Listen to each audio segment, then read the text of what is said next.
All right, welcome everybody. Just make sure you're in the right place. This is our Smart Start for Success College Skills Workshop. This is great for IVYT 111, 112 students, or if you are newer, it's your first or second semester, we have lots of time management tricks, we have study tricks and tips. So we're going to kind of go through all of this today. Let me introduce myself. I'm Blake Thurston. I'm the writing tutor here at Tutoring Services, and I will have my colleague who's here today to introduce himself. All right. Hello, everyone. My name is Matanshu Shukla, and I am also a tutor for STEM things. So come and hang out with me for chemistry, biology, physics, or math. All right. So today, I just want to, share some ground rules. And the biggest thing is maybe if before in the past you've thought, I'm not a good note taker, I'm not good with time management, maybe I'm not good with reading the textbooks. I would like you to switch that to having a growth mindset to say, I'm here and I'm going to learn skills that will help me get better at time management, at studying, at finding resources, at note taking. So just be open and have that growth mindset. And the reason why I'm telling you that is because research shows that if you start something with the intention of, thinking in your mind, I can get better, I am getting better, then you will get better. So, this isn't just saying something to say it, it's definitely research based. So go ahead and think, I'm growing and learning. And this applies to anything, any class that you're taking, especially if in the past you've thought, I'm not a math person or I'm not an English person. If you flip the mindset, you will improve. So feel free to participate in the chat. I see some people have already found the chat. We're going to do a poll a little bit later on, and that will pop up so we can ask you some things about yourself.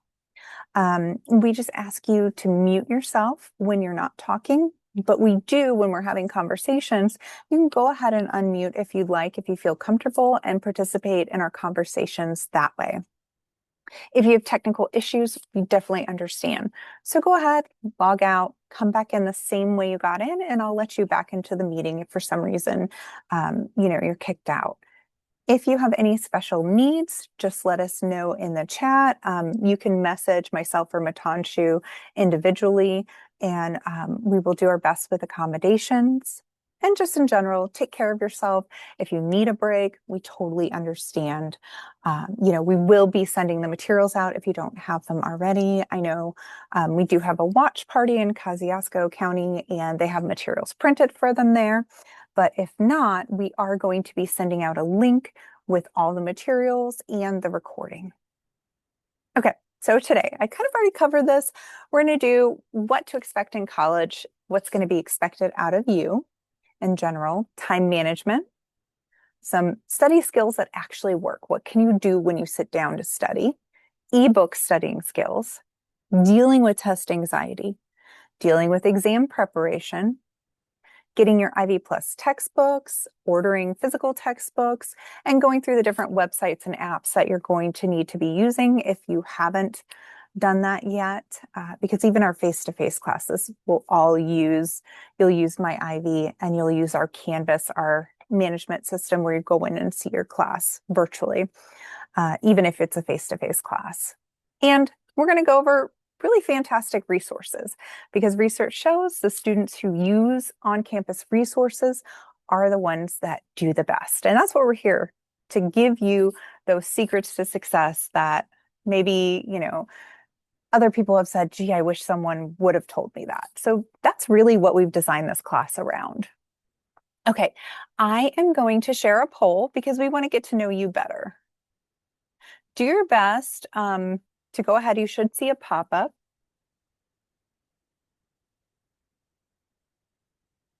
And you can go ahead and just go through and answer the poll as best you can, just so that we can get a feeling for what you want in this meeting, what your main goals are. And then I also have a QR code So maybe if you're having trouble finding the pop-up to the poll, you can scan this on your phone and the QR code will bring up the 7-question poll. So this is definitely a chance where if you haven't used Zoom a lot and you are going to be taking a virtual class, you can get used to moving through all of these features.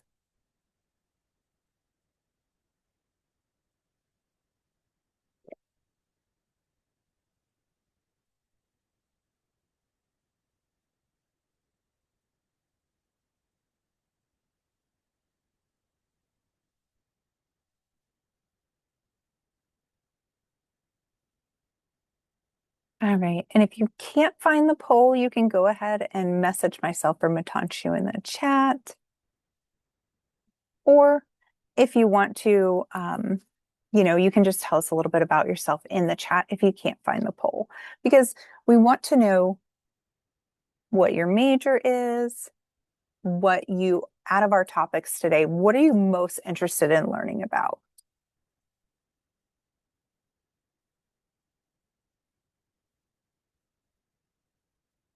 All right, I see people are finding the poll. That's awesome.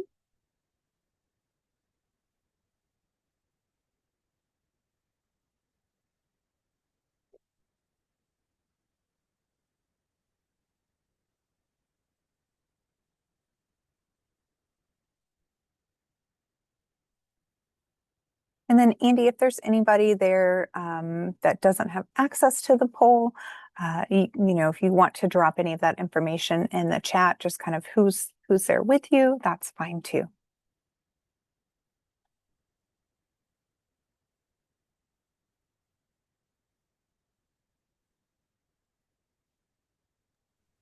Currently, no one here. Okay.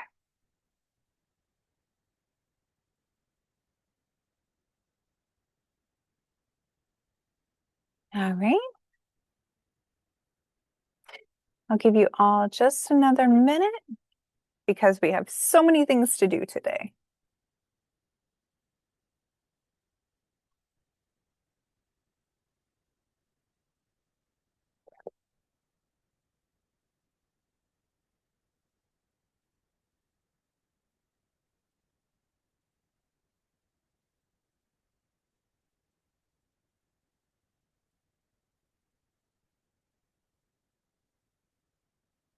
All right. I think I'm waiting on one or two more people, but that's okay. I know sometimes it can be, maybe it doesn't work with some phones if you're on your phone. All right, I'm going to go ahead and I will end the poll and we'll see what the results are. Okay, so for the people who are watching this as a recording, it's not going to, you probably won't be able to see this on the screen, but I'll tell you about it. We have new students. We do have a returning student. We've got some medical students, business, computer. All right, we've had one person's been to an orientation. That's good. We're going to try and go into depth in some of those things that you would have seen in the orientation. We're going to really try and go in depth into those things. Now, for your hobby, hold on to this for later because I'm going to ask you to think about this later on. When you say, what's my way to relax? I see people saying play video games, spend time with family. I see someone has something else. If you want to drop that in the chat, but just keep in mind, what is your one activity that you really need to do to feel like you've, gotten your stress relief? All right. I see people studying in home office, but I also see people saying that they're trying to find a quiet spot. Just to let you know, if you are here near the Fort Wayne campus in our library here, we do have study rooms that you can check out for up to 4 hours a day. So if you'd like to do that, you can have a quiet spot here. And we see people are excited about it. There's a little bit of nervousness about coming up semester. All right. And it looks like everybody's interested in the technology, the resources, the workload, and time management. Okay. So we are going to hit all of those since everybody's interested in them. Now, Where we start is, what do you expect? You know, when you get your feet underneath you and you get going, what's it going to look like? And I just want to say, if there's anything that you remember from today, because we're going to throw a lot of tips and tricks at you, just remember that coming to see a tutor or any type of other resources like your instructor, you know, do that before you get behind. So just letting you know, we are here. We can walk you through any of this in depth if we don't cover it enough, or if you have more questions. So just know we're here. This is what our website looks like, fwtutoringservices.com. And you're able to come and see us, chat with us. You can make an appointment. One-on-one appointments are fantastic for getting that time. And we have other course resources that I'm going to talk about. They will be on our website as well. Our link is in the packet. It's going to be in this PowerPoint too, and it's all going to be sent out to you. But just letting you know, we have a great team here. We are all, experts in the things that we tutor. We also have fantastic student tutors who have already taken the classes that you're in. So just come and see us. All right. I am going to turn it over to Mitanshu, who's going to give you a little bit of preview of what to expect. Yeah. So, oh my gosh, I almost left the team. Okay, give me 1 second here. I'm going to share my screen. All right. Can everybody see my screen here? All right, I see a nod. Thank you, thank you. Okay, so it's really important to be familiar with what type of class are we enrolled in, right? It's really important to look on your schedule and make sure that you know whether it's traditional, virtual, learn anywhere, blended, or it's online, okay? So we're going to just talk really quickly about what the differences between these classes are. So when it comes to a traditional class, it's exactly what it sounds like, what you think it might be, right? We want to go into class physically on campus, and there are going to be lectures. Please attend your lectures. It's really important. You will have to attend at specific times. And again, that information should be on your schedule, what time your class starts, where it's located, what building it's in, all of those things. And again, like I said, it is required that you go to campus for traditional classes. Now, when it's virtual, it is very similar to traditional, except we are going to be meeting in a Zoom meeting, sort of like how we are right now, right? So you won't have to go into campus to go to your classroom, but you'll certainly have a specific time that you're going to meet with your classmates and your instructor. There will absolutely be a lecture. And so, again, that information should be on there. I don't see a whole lot of Learn Anywhere classes as much as I used to see a couple of semesters ago, but they still may or may not exist. So we're just going to talk about them just in case you are enrolled in a Learn Anywhere class, which just means that, your home campus is somewhere totally different from where the class is being held at. Okay, so but as far as its function goes, it's going to be very similar to a virtual class. You'll have to log into a Zoom meeting at a specific time, at a specific day, and that's how you're going to attend the class, okay? Now, with online, this is really important that we understand the difference between virtual and online, okay? Virtual, yes, you are attending the classroom online, the lecture online, but online, it means you're sort of really taking on some autonomy here as far as the learning process in itself goes, okay? Are there going to be lectures? On a very rare occasion, there's some sort of like a video or like an activity that the instructor might have posted about that they'll put into your modules, and we'll talk about how to navigate something like that if it does show up. But it's sort of like there's no lecture time, there's no meeting time. You're just aware of, what assignments are due at the end of the week, and you're kind of working through those assignments and doing your best before the due date. Okay.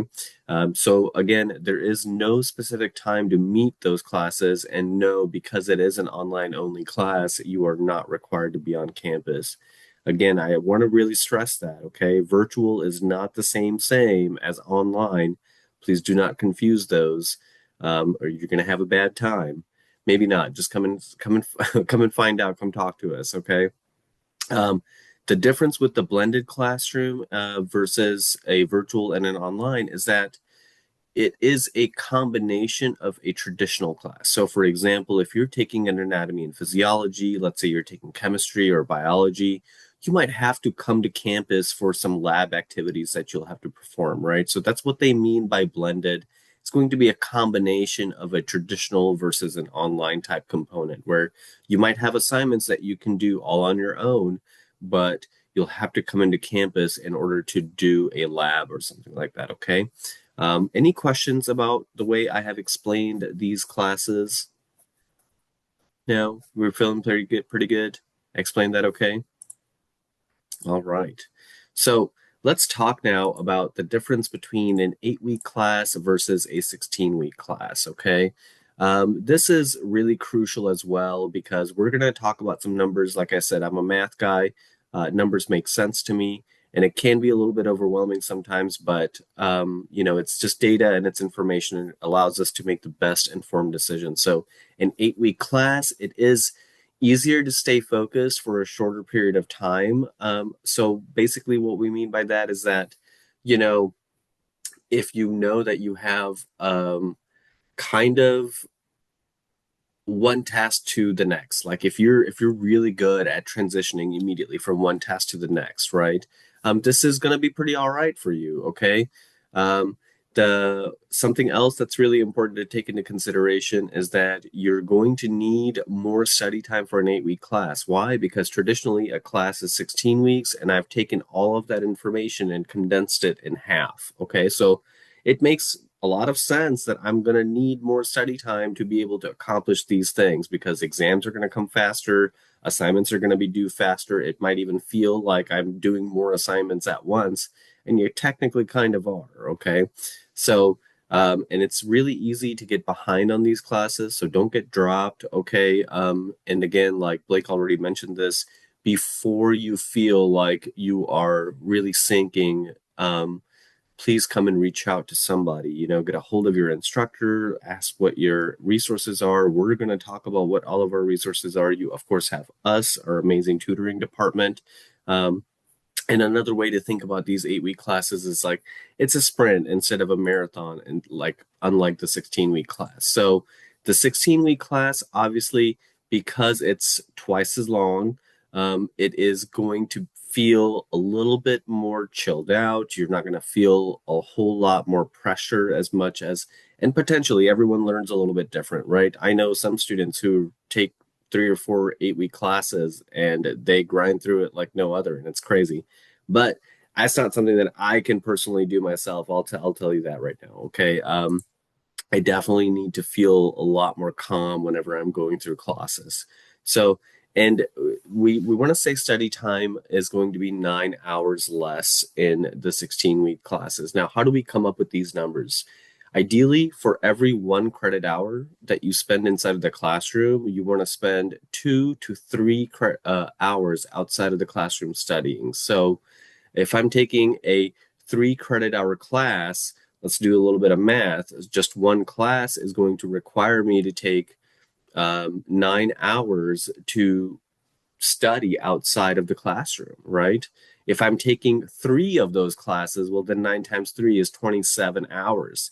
If I'm taking 4 of those classes, that's going to be 36 hours a week.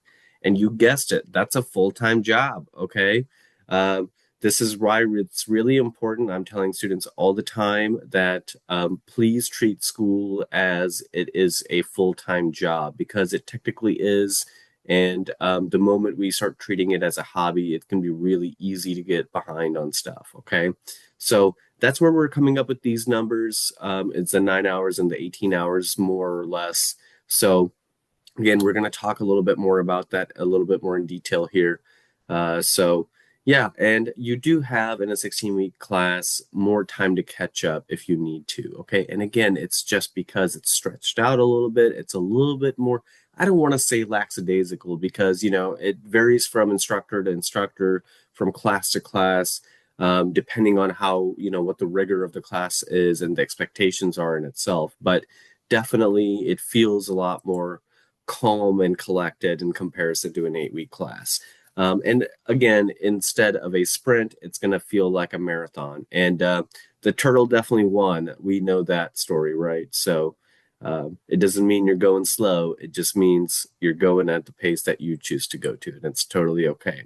So again, I don't want to freak anyone out or anything like that, but I really love this because this is a screenshot of a student who has 8-week classes in a prior semester, and the student is taking, let's see, each color corresponds to a separate class, so we can see 1, 2, 3. I think I clock a total of 4 separate colors here. And again, like I was saying, these are 8-week classes. So as you can see here, that on one day, the student has so many dang assignments that are due. That would stress me out. And the way I function as a person, I'm working on it, is that if I get overwhelmed and stressed out, I just kind of shut down and I just don't do anything. Okay. If you know you fall in that category, it's a good idea to talk to somebody and see what your other options are. Okay. And it's okay to feel that way. So, yeah, this is just a heads up as to what you should have as far as expectations go when you're dealing with multiple 8-week classes. Okay. Any questions, any comments, any concerns about the 8-week or 16 weeks? No. All right. Well, then I'm just going to hop right into the success part of this thing. So first and foremost, let's set ourselves up for success. Okay. What does that mean? First, please be in good standing. Okay. This is the most crucial part. It's going to impact potentially your financial aid. It's going to impact, what kind of classes you would be able to take or would not be able to take in future semesters. So make sure you're in good standing. And what that means is that you want to have a cumulative GPA of a 2.0 or higher. And it also means that you got to have 67% of your courses that are completed. Now, what that means, okay, is if I'm taking 3 classes and I pass 2 with a C or better in those 2 of the 3 classes, then I'm in good standing. What this W part is telling us, W's are withdrawals. Okay, they show up as withdrawals. So let's say I'm taking 4 classes in the beginning of the semester. That's what I registered for. And things get overwhelming and I drop one of the classes. You should be completely aware that that class is still counted as a registered class. Just because you withdrew from that class, that doesn't mean you still get to pass 2 out of those 3 classes. If you're taking 4 classes, you drop 1 and you still only pass 2 with the C or better, that's a 50% pass rate. Okay. That's still going to be not good for your being in good standing. So please keep that in mind. When you do stuff like that, talk to your financial aid advisor, talk to your advisor, talk to your instructor, talk to one of us tutors. Let us help guide you and allow us to give you as much information as possible before you make decisions like that, okay? And what does it mean to pass? It means get an A, B, C, or D in 2 out of 3 classes, okay? And generally speaking, we do want to shoot for a C or better if we are having transfer classes or anything like that. So, or we're taking any prerequisite classes, okay? And again, just kind of beating a dead horse here, don't withdraw from a class unless it is absolutely necessary, okay? Talk to somebody before you get into that mindset and preferably well ahead of time, all right?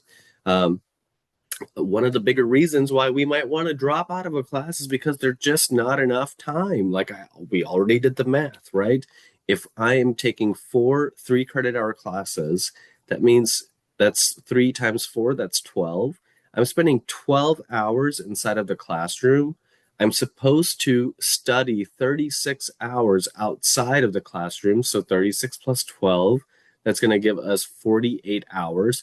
We're already in overtime territory if you're looking at a regular job. Okay. So this can be how do I manage my time in order to accomplish all of these things? So we're going to do a little bit of an activity here and allow some participation. Feel free to hop into the chat, and there's a nifty little annotate tool that I encourage and welcome you all to try and use.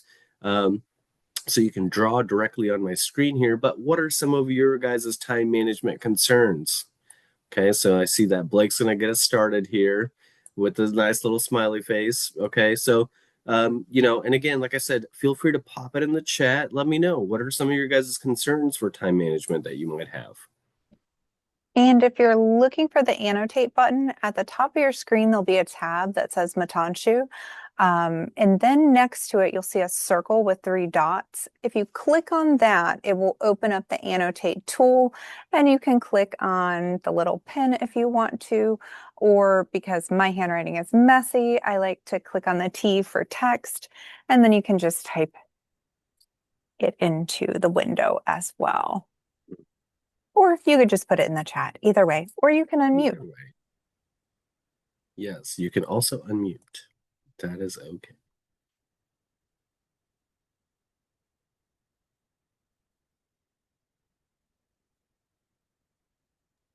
All right, we've got work in the chat. I will add that there. Yeah, I agree. That's a really good concern, right? If I'm taking 4 classes and that's basically a full-time job and I am already working a full-time job, that's 80 hours in my week. What's going on? How am I going to manage that? Very good. I agree. That's a good concern.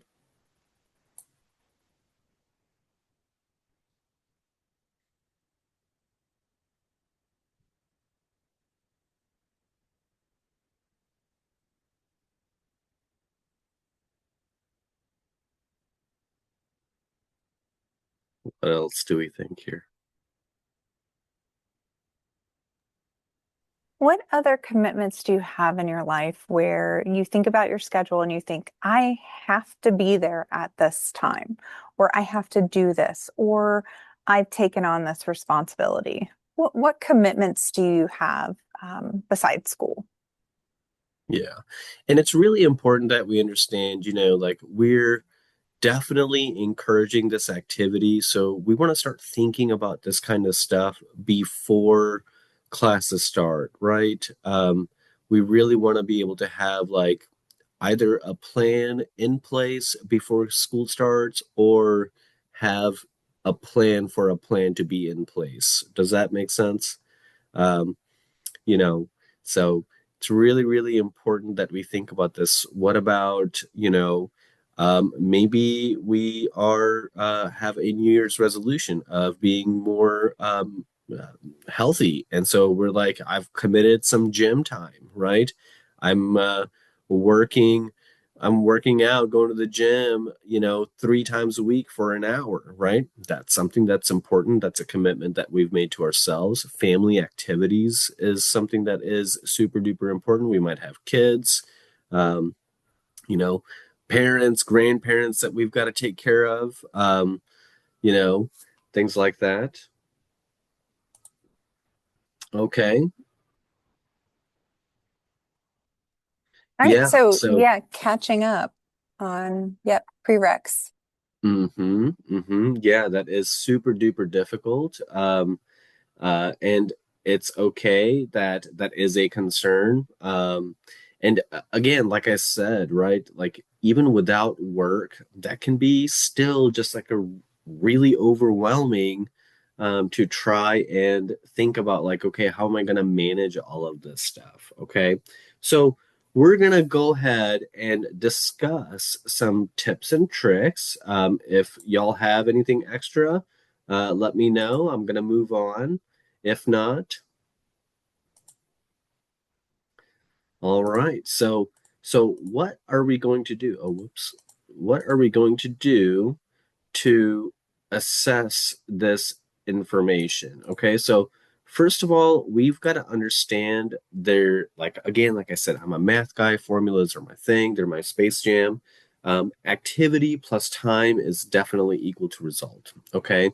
So it's really important that we write out, what it is that we need to do, how long it's going to take to do it, and what the result is of that situation, right? It's sort of like having a grade. When I do an assignment, I spent tons of hours on that assignment and I get a certain grade on that assignment. That's going to be my result, right? The assignment is the activity, the time that I spent on that assignment is going to equal whatever the result is. And I'm going to just collect that data throughout the semester. So this is something else that I talked about, right? So for every 3 hours of study time is equal to 1 hour of class time. So again, pop quiz here, 3 hour class equals how many hours of study time if we're going to do this? It's going to be 9 hours of study time per week, okay? And we're going to double this for 8 weeks. Why? That makes sense because you're in the class for, double of the time. You're doing double the work every week in order to make all this happen. So that means for one 3 hour class, you have 18 hours that you should be anticipating. And I think it's really important and crucial to understand that study time that we're talking about does not necessarily mean or include homework, okay? It means actually studying for your content, right? It's like I don't have this cell respiration project that I've got to do and complete and turn in, but instead I need to study for cell respiration for the exam, okay? Those are two completely different things, and it's really important that we differentiate between those two.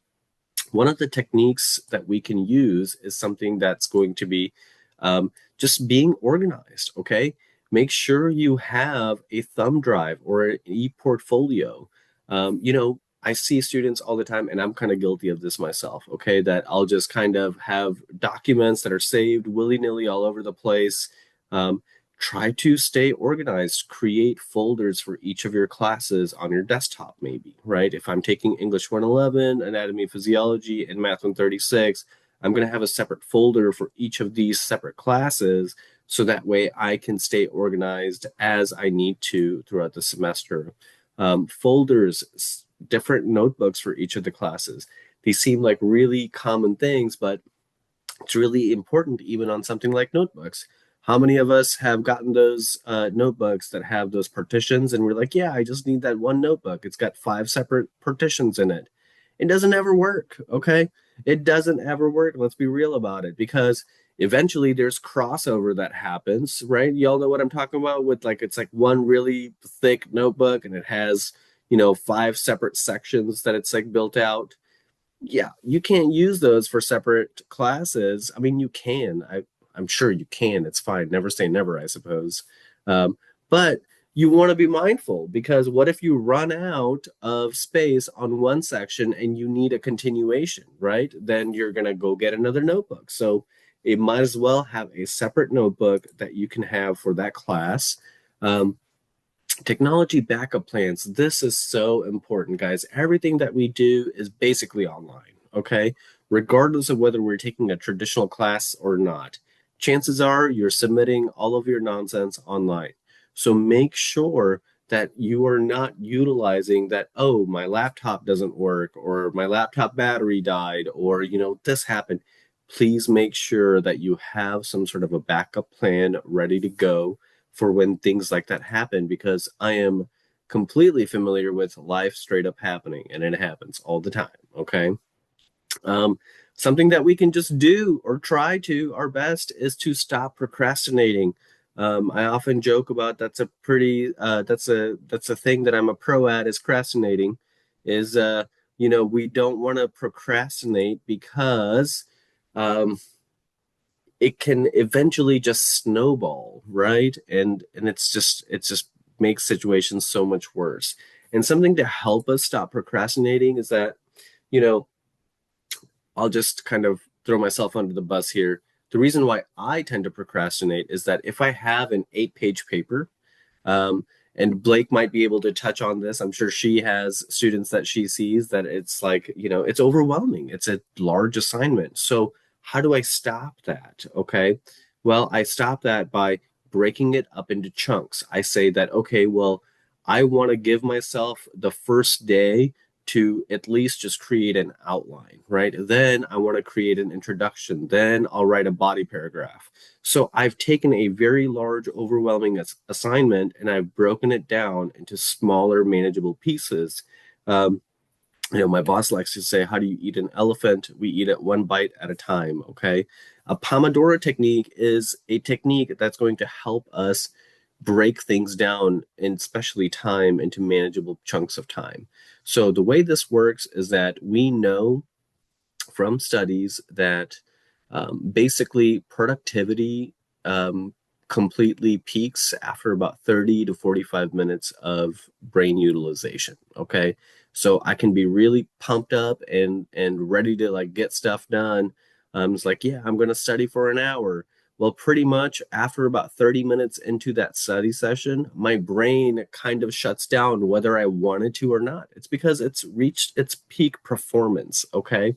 So the Pomodoro technique is utilizing that information and saying like, okay, well, instead of saying that I'm going to study for 2 hours, what I'm going to do is I'm going to set a timer and I'm just going to study for 30 minutes. And then I'm just going to keep going until the timer goes off. And once the timer goes off, I'm going to stop, I'm going to walk away, and I'm going to set another timer for 10 or 15 minutes. That's going to be my timer for a break. What am I going to do on my break? I'm not going to scroll on my phone. Okay. I need to do things that are going to allow me to process the information that I have just encountered in my 30 minutes of study time. So breathe, meditate, okay? Maybe listen to some music, go get a snack, okay? Go for a quick walk. These are all proven activities and tricks that you can do that helps your brain process a little bit more. And fun fact, if anybody ever kind of gave you a hard time in grade school for doodling on your notebooks, that's actually your brain screaming at you, letting you know that you're done. It's not doing any more information. It's not taking anything in. And doodling is actually a way for your brain to process the information that it's trying to. Okay. So here's a video for Pomodoro technique. It's really wonderful. I also have a couple of other tools that you guys can use. So come and hang out with me in the tutoring services, and I'll definitely get you those links for that. And it's just some dude who studies alongside you. You don't have to be doing the same thing. It's like a 3 hour long thing, and he's got the breaks. He tells you what to do on the breaks. It's a pretty good time, I think. Okay. So those are the videos for it. So some of the other things that I've already talked about, which is breaking down big assignments into smaller ones. Okay. Making a list. This is super duper important. I'm terrible at this, but I'm starting to get better at it. I even came into work on Friday and I was like, I need to make a list because it's a fresh new semester. I have things that are priorities that I need to focus on and I can get done. And boom, I made the list. It makes, all of the stuff that I have to do in one day, it gets broken down into smaller chunks that I can do it in. Okay. Sometimes you can make the worst things first or the easiest things first. What I like to do is I like to make the easiest thing first. So I'll put make to-do list as my first to-do on the to-do list. Okay. So that way, as soon as I'm done with my list, I can check that off and I can get that instant gratification. So that can be something that you might try for yourself. Okay.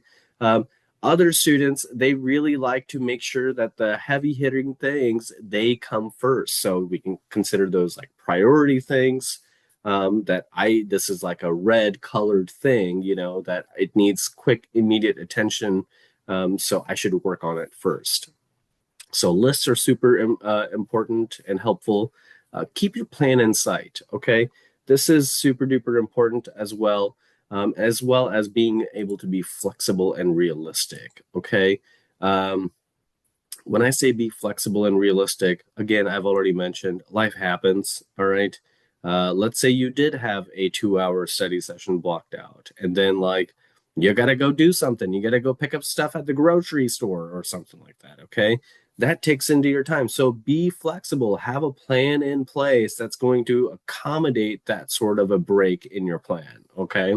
Um, One big thing is creating optimal study conditions. And this is something we sort of focused on in the introduction poll here a little bit. Um, you know, I'm always trying to encourage students to try and think about what does your classroom look like and try to recreate that environment. What does it feel like? Try to recreate that environment. Sometimes we get testing anxiety. Where are you taking the test? And try to recreate that environment when you're studying for your test. This is super important because you're training your brain. And our brain is absolutely malleable. It can learn to get comfortable being uncomfortable, basically. Okay. Um, so focus is a lot more important than the quantity of time, right?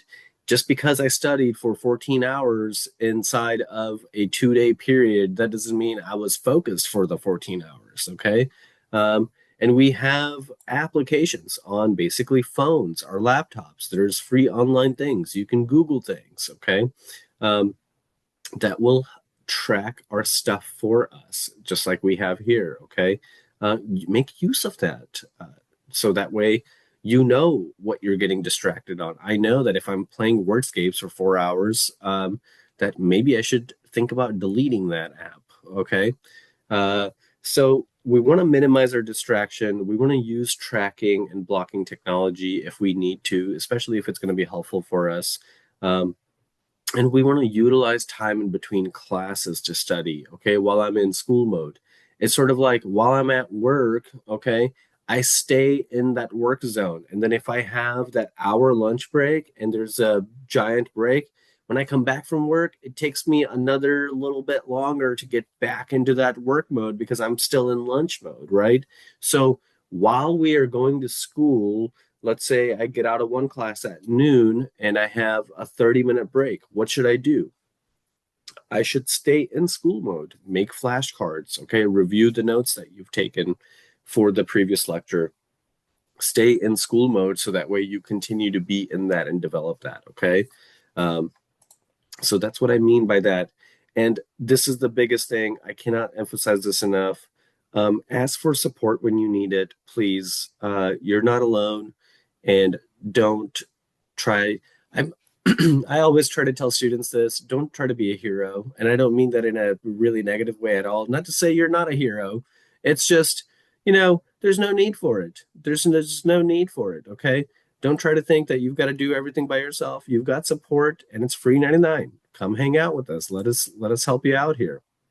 So Blake's got some really cool activities here for time management that I will let her go ahead and do. Um, so we can talk more about time management.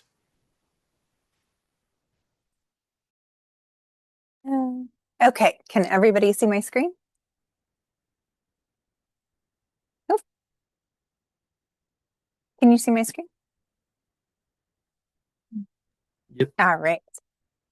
So now we've kind of talked about time management, and I want to kind of do a preview of how do you actually do this? Because I feel like that's sometimes something that gets missed where they say use a calendar and plan and prioritize, make a list. How do you even start with that? And so that's what we're going to do now. But before we start, we had some questions about scheduling appointments in the chat with tutoring. And I just wanted to let you all know we do have virtual appointments and we also have face-to-face appointments. I did drop our tutoring services website link in the chat, but you can also just call our phone number. And, I dropped that in the chat as well. 260-48 or let me say that 260-480-4262. So again, that's 260-480-4262. And you can just call or you can self-schedule on our website. There's a button and it will take you to our scheduling system. We do appointments where we will walk you through building your schedule, building a study plan, picking out different techniques for you to try. Andy had shared some of her techniques in the chat, and really you don't need to be the expert on everybody's tips and tricks and study skills that work. You need to be the expert on what works for you. So that's why we don't have necessarily one specific strategy. We're going to talk about lots of them because you need to test them out. Give them 2 weeks, see what happens. And if it's not working, change your game plan. And so that's a lot of what we do with our time management. Of course, we also have subject specific meetings. If you want to go more in depth, we have a link in our packet to Crash Course Study Skills. I love their series. It's fantastic. They have so many ideas and different ways to study. So if the ones that we bring up today don't work, you can also dig in and see what else they suggest in terms of, study skills. We have lots of resources on our actual website that I dropped the link in the chat under different subjects. We have math, health sciences. We do have more study skills. I put English resources on there. And of course, there's other students that, in your class might make a quiz or, just seeing what else is out there. Now, in terms of making a plan, you can do a paper schedule. So this is what it looks like. This is what we'll do. We'd sit down with you and we'd say, okay, hour by hour, what do you do in the day? And, what are some things we'd want to put on here? What are your commitments? What do you need to think about if we're planning out your actual day? And we're thinking maybe you might have, 18 hours of study time to book or 28 hours, however many hours you have to book. Where do we put that all in here? But we also have to put all the other things on here too. So what are some essentials that might go here? And you can drop this in the chat or you can unmute. What would you need to put on your schedule? What's important?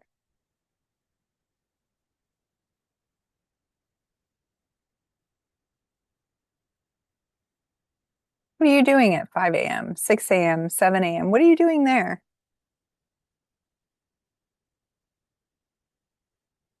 And the answer is probably going to be different for everybody.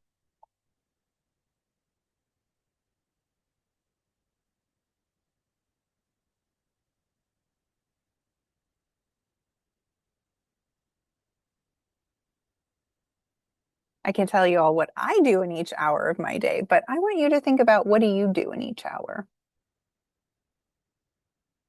What are you doing at noon?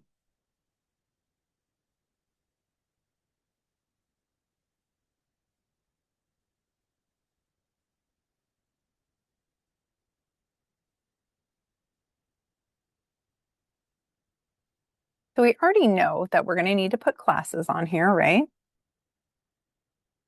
So anywhere there's time for class, you're going to need to put that on here. What else would you put in the schedule?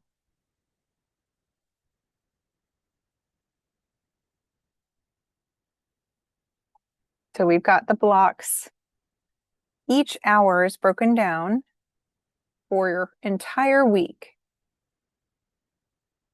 What are things that you should schedule? Does anybody have commitments outside of school? Oh, so we do have study time. Yes, that's a good one. Do you have anything outside of school that you need to get done as well?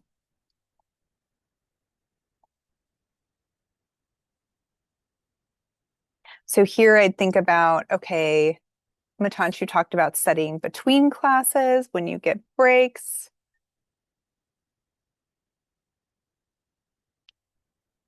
Maybe we'll do another study here.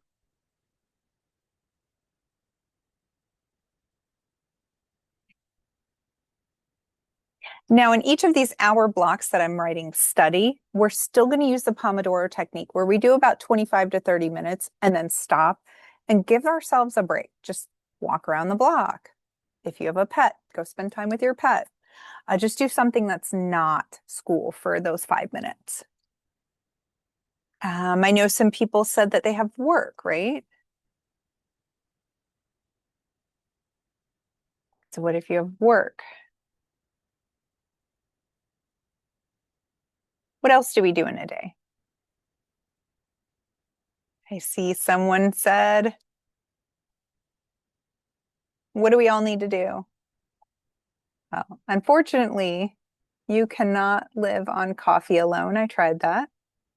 So you do have to get some sleep in there, right? If I can, I'd like to sleep to at least 8, but I don't. Normally at 6 o'clock. Uh, yeah, okay. Yeah, the essentials, right? Cooking, eating, you've got to clean, shop.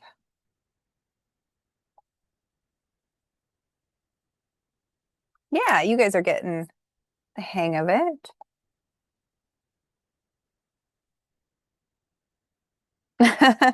Naps are good too, yeah. All right, yeah, sleep, naps, any type of essential shopping you need to do, any errands, maybe you have doctor's appointments. I've got my kids, so I'd have to go and pick them up and put that in here. So you do want travel time, like if you go to and from campus, you've got to have travel time. So these are the kinds of questions that we ask, and these are the things that we go through, and we make a personalized schedule for you each day. And we'll do it for the first 2 weeks, and we'll say, give it a try. But really, I'm going to flip over to our next one, and we'll see. We had a demo schedule right here. So, yep, maybe you sleep until 6, and then, you've got some study time, maybe eat breakfast at 8, class, find that little time in between class, study. If you're commuting, if ride the bus, then you can do note cards on the bus. Just whenever you're finding time to squeeze in studying. So that's kind of how you add up and you get these 18 hours. And you can even break it up and do 30 minutes here, 30 minutes there. But this is essential. And if it doesn't work, then you need to come back and we need to talk about it and adjust it. And you will get the hang of it. I'd say by the 3rd week, students know. They say, I've got a routine down. I know when I'm going to eat, when I'm going to do chores, when I'm going to do my other commitments, when I'm going to be in class, and when I'm going to be at work. And then they realize they can, put study time in there to get all the hours that they need. So again, we do appointments. We're here this week too. And we do one-on-one appointments where we do this. Anytime you want to come in and say, my schedule's not working, let's work on it. So we'll do custom schedules with you. Now we also, if you're more of the online person and you don't like the physical schedule, there's a free collegeschedulemaker.com here, and the online schedule. Let's see if I can pull it up real quick. So what this looks like, it's very similar to the paper schedule where you've got all your days and you can just add an item, click, you can save it, and then you can print out your schedule each week. So you can do it online and just, keep it that way if you want to. And there's lots of other things out there too, but this one's just a quick online virtual one that we have a link to. All right. Also, Matanchi showed you that, schedule with all the homework on it. That is going to be an Ivy Learn. I know we have a student that's been here before, but if you haven't seen it, when you go into your classes in Ivy Learn, which is where all your courses are going to be, and we'll show you that in a minute, you will have that schedule that has your assignments on it. I would still double check your professor's syllabus to make sure everything is on there, but that schedule is going to have most of your assignments. So that can be helpful too, double checking that all the assignments that are on that you've already put them on your paper schedule as well. Now, when we're thinking of all the things that we have to do and that we have commitments, how do we decide to prioritize them? How do we know what to do first? Like Matanchu talked earlier about, knowing what is super important, like what is a, red item, like he said, what's something that is super urgent. And that's where this tool comes in. This is also going to be in the packet of information. I mean, you can draw the 4 squares out on a piece of paper as well. But how this works is in your first box, you've got important and urgent. So anything that is important, but also it's due right now, this is going to be your due first. Now, the intersection of that second box over here, that's important, but it's not urgent. So you can see here, where's my little doodle tool? So you can see here that if something's important, like, you've got a test coming up, but it's not for 2 weeks, you still want to schedule study time for that test. If something's not important, but it is urgent, like you do need to go grocery shopping so you have food, you do need to get your chores done, but so maybe it's urgent, but it's not super important to you getting the grade that you want in your class, then see if this is where you call in your support system.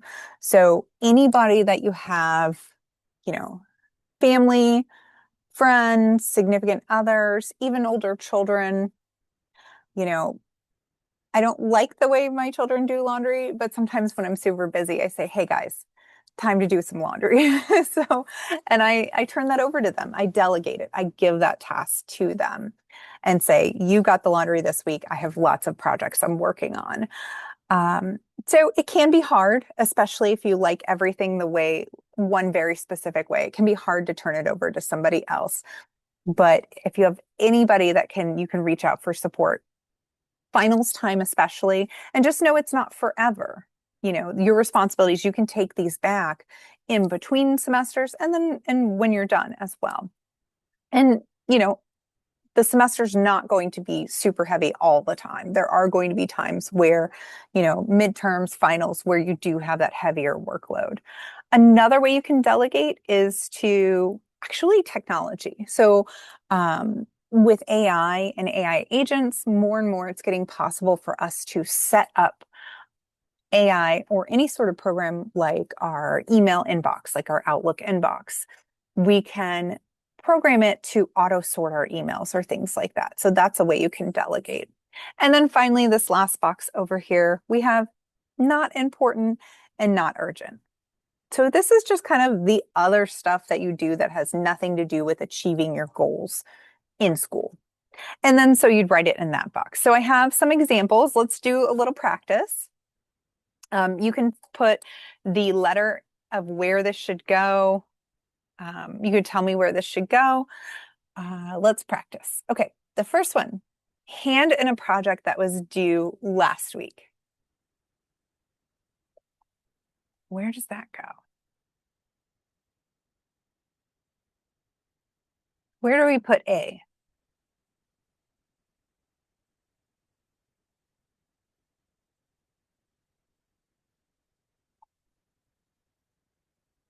All right, yes. So we've got a vote for A is going to be in the due first. Definitely. All right, let's try B. Where do you put reading the chapters for next week's class? Let's say you're in psychology, which is another class that I tutor in addition to writing. So I do tutor lots of humanities classes as well. So call us if you're not sure. But in psychology, it's very reading heavy. Where are you going to put that in your priority list? Reading chapters for next week.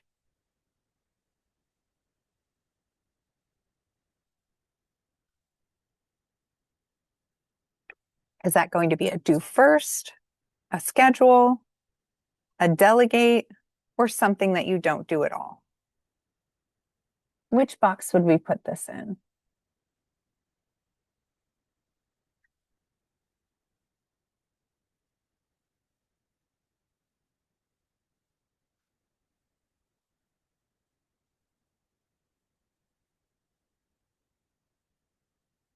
So we've got our A here. Where are we putting B? Where are we putting reading the chapters for next week's class?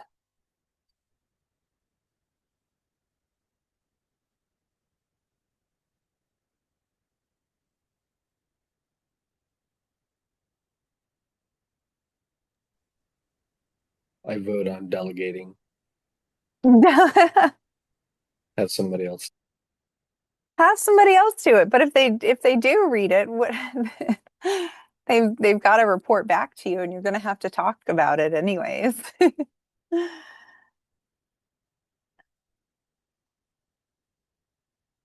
All right. So we're not going to delegate because you need to engage with the material to get the grade. Are we going to do this first? Are we going to read next week's chapters first? Are we going to study for next week's quizzes first?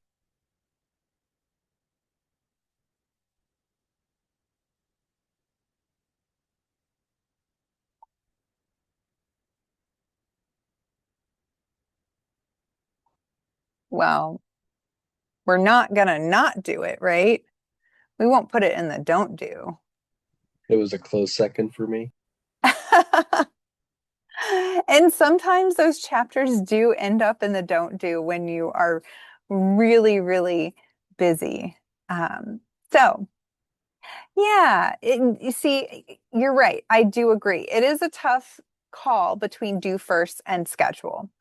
Um, when you get going, when you get really busy, you probably are going to um, be doing things that are due that week. And then you'll have to schedule next week. So you're going to look out ahead of time. But if you're all caught up and you don't have anything in the urgent box, then yeah, this becomes a due first because you've already taken care of the other stuff. So um, I do agree that it can shift to the urgent after you've already taken care of the things that are due that week. And that's the benefit of getting ahead like you're doing now and making a plan for next week today, because then you're going to start ahead and you can stay ahead that way.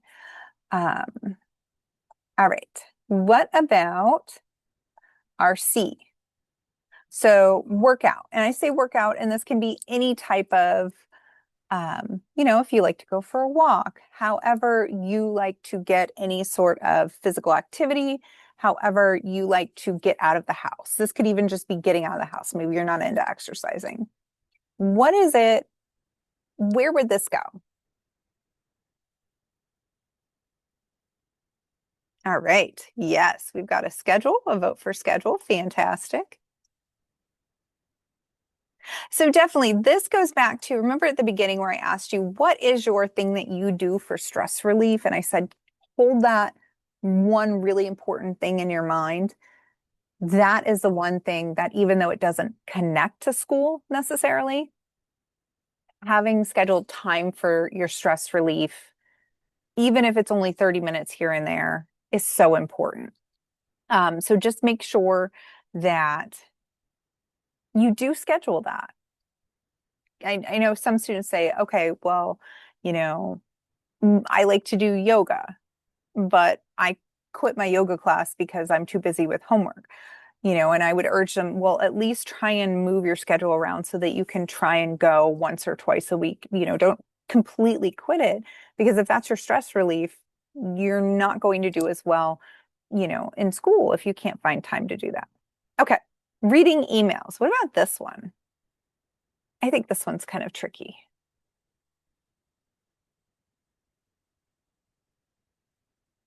Where are you going to read your emails?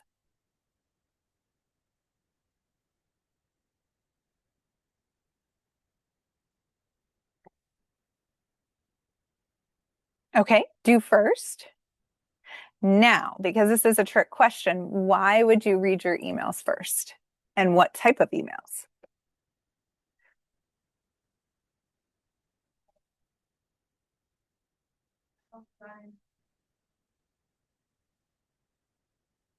Because I agree with you, but I want to know, why would you do it first? Yes, there could be important information in your emails. Yeah, for work or for studies. Exactly. So reading emails, we want to make sure you check your Ivy Learn inbox. I'll show you where that is if you don't know. It's going to be in your Canvas, and you do have your Outlook, but your Ivy Learn inbox, that link in your actual courses, is where you need to check first. So just make sure you check that first, because that's where your instructors are required to communicate with you. That's where they're required to answer back to you. So use your Ivy Learn inbox email first before you use your Ivy Tech, Outlook email. So we'll show you where that is. But just make sure that you check your course emails first. And kind of similar to emails, your professor will also post announcements. This is where you learn, was school canceled because it's too snowy? This is where you learn, hey, I'm going to give you an extra, day to turn in the paper. Or maybe your professor says, hey, in the announcement, remember that chapter 3 is also on the quiz. So emails in your Ivy Learn and announcements in your Ivy Learn are definitely a do first. Other emails that aren't related to work or school, I think those could go in the schedule. And then there's always junk emails if you find yourself clicking through a million ads or coupons that, sometimes you gave them your email so that you could get a discount. Just don't do those. All right, watch just one more episode. If you've got something that you want to binge watch, where does that go?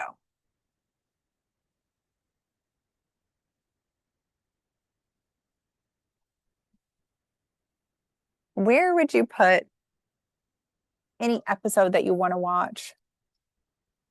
Or maybe this could even be, you want to play another, sign in and try to get further on in your game. Where would this go?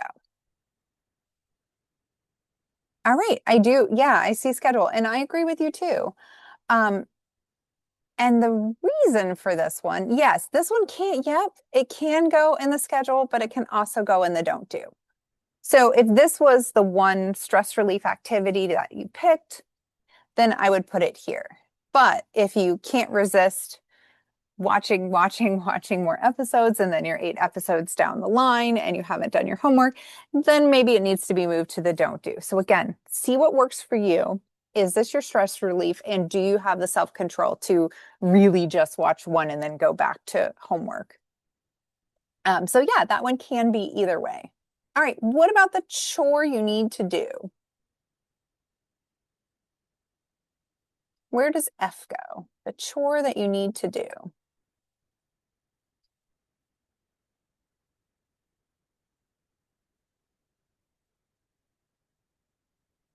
What about that laundry pile? I have a never-ending laundry pile. That's how I know I'm an adult.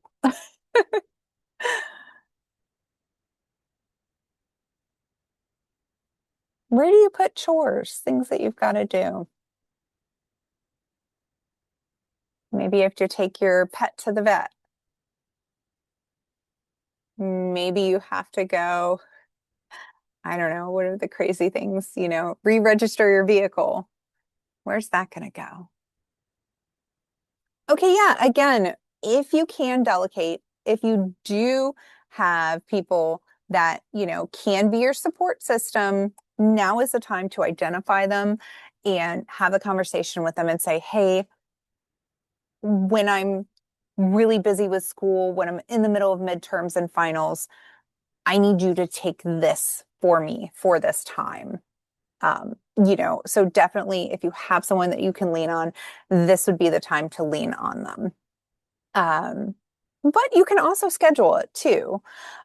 So if you can't delegate it, then again, it's going to go to schedule, but that's, really you want your school first because that's what we're working on.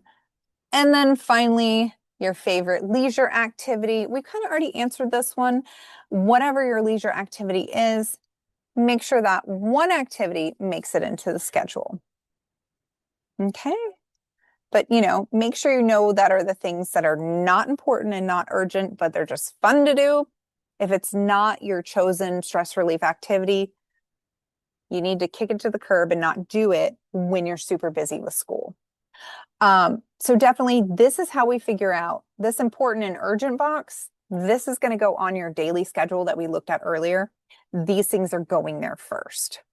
Then the schedule, we'd turn to the next week and we'd put the schedule things on the next week. And then the delegate, again, this is where you have either set up some sort of, AI system or automatic sorting to take care of technology things that you can delegate to technology. And if it's something that's like a physical activity, this is where you get in communication with your support system to delegate it to them. All right. Well, Thank you for participating, everybody. I hope this helps in terms of once you know what's on your list, how do you know what order to do it in? How do you know what's the most important? And really going through this thought process is helpful because sometimes it can be overwhelming. I have 17 things on my to-do list. I don't even know what goes first. This helps with that. So these are also exercises we do with students, and this will be included in your packet as well, the matrix. All right. So again, like I said, find out what works for you. Give yourself time to adapt. There's not one right answer. And at the end of the first week, work on your schedule, adjust it if things need to be adjusted. You will get the hang of it by the third week. Usually you should have a pretty set schedule.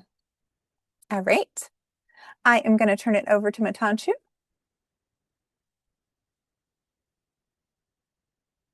All right, guys. So thanks for hanging in there. So now we're just going to transition into taking actionable steps. And one of the most basic actionable steps that we can take is going to be writing things down very explicitly. I cannot emphasize how effective this actually is. When you write things down, you are more likely, I think it's like statistically, you're like 10 times more likely to actually start that task. Okay. So write down explicitly what is your goal. And it should be noted that I think these are newer slides, so they might not be in your packet. It's okay if they're not. We will send out the updated versions after this. But this is what this looks like. What do I do when I sit down to study, right? It's important that I don't just say to myself in my commitment schedule that, oh, I'm just going to study, right? Because what does that mean? Am I going to work on flashcards? Am I going to make flashcards? Am I going to read the chapter, right? Am I going to work through review questions? What exactly am I going to do in order to quote unquote call it a study time for myself, right?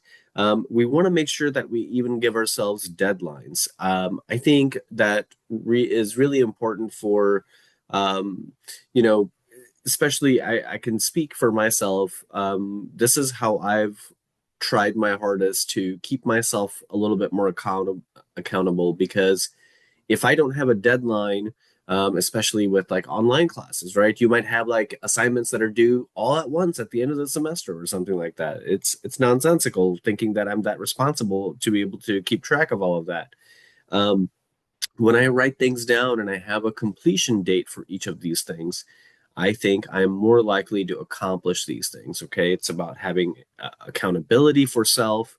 And again, writing this down explicitly is you're more likely to actually get it done. And then, jot down a quick little note to yourself. Do I need a calculator? Do I need, color pencils if I'm doing a project for earth science or something like that? What are my potential challenges, right? Am I a terrible artist? Okay. I'll tell my physics students all the time is that I don't need you to be Picasso. Just draw me a quick doodle. I want to know if you're understanding what's happening in the problem, okay? And just draw a quick picture. So these are things that we can keep ourselves honest, keep ourselves accountable, and it's super duper important here to be able to do those things. Yeah, look, that's a pretty solid Invader Zim doodle there. Trying to draw H2O. Oh man, that's great. That's too funny. But yeah, so definitely do this. Something else that we can do is um, we can study in short focus sessions. Again, we've talked about Pomodoro technique. We stand by this technique, guys. This is why you're going to hear us talk about this over and over again because it works. We know it works. The data shows that it works. The science shows it works. We know it's effective and it makes it less overwhelming. Okay. Self-assessment. Okay.